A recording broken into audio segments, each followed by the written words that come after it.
பாப்பா இட்லியும் மட்டன் குழம்பும் சாப்பிட்டா சூப்பரா இருக்கும் பாப்பா.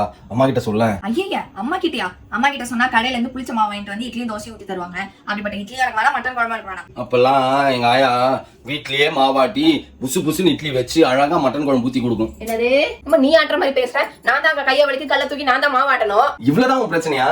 இப்போ வரும் இந்த கிரைண்டர் யூஸ் பண்ண. நான் பேபி மாக்கு எங்க இருந்து வாங்கி கொடுத்தேன்னா கோயம்புத்தூர்ல இருக்கிற ஜென் பவர்ல இருந்துதாங்க. நம்மளான கிரைண்டர் அரை மணி நேரம் அரைக்குதுன்னா இந்த மினி கிரைண்டர் 20 நிமிஷத்துல அரைச்சிடுவாங்க. அது மட்டும் இல்லாம நம்ம மாவுல கை வைக்கணும்ன்ற அவசியமே இல்லைங்க. இதுல ஒரு வழி இருக்கு. இதை ஓபன் பண்ணா மாவு வெளியே வந்துடும். இதை ஈஸியா தண்ணி ஊத்தி கழுவிக்கலாம். இதை தனியா கழட்டி பாத்திரம் கழுவுற மாதிரி கூட கழுவிக்கலாம். இந்த கிரைண்டருக்கு 5 இயர்ஸ் வாரண்டி கொடுக்குறாங்க. இது கூடவே ஒரு ஸ்டீல் கம்பி கொடுக்குறாங்க. அந்த கம்பியை யூஸ் பண்ணி சப்பாத்தி மாவும் பிசைஞ்சிக்கலாம். இந்த கிரைண்டர் எனக்கு ரொம்ப பிடிச்சிருக்கு. நீங்களும் இந்த மினி கிரைண்டர் வாங்கணும்னு நினைச்சீங்கன்னா ஸ்கிரீன்ல தெரியுற நம்பர் கால் பண்ணி வாங்கிக்கோங்க. நான் டாடி புது கிரைண்டர் வாங்கி கொடுத்து நீ ஆசைப்பட்ட மாதிரி இட்லியும் மட்டன் குழம்பு வித்து நல்லி சும்மா போட்டு சாப்பிட்டுக்கினே இருக்கிற.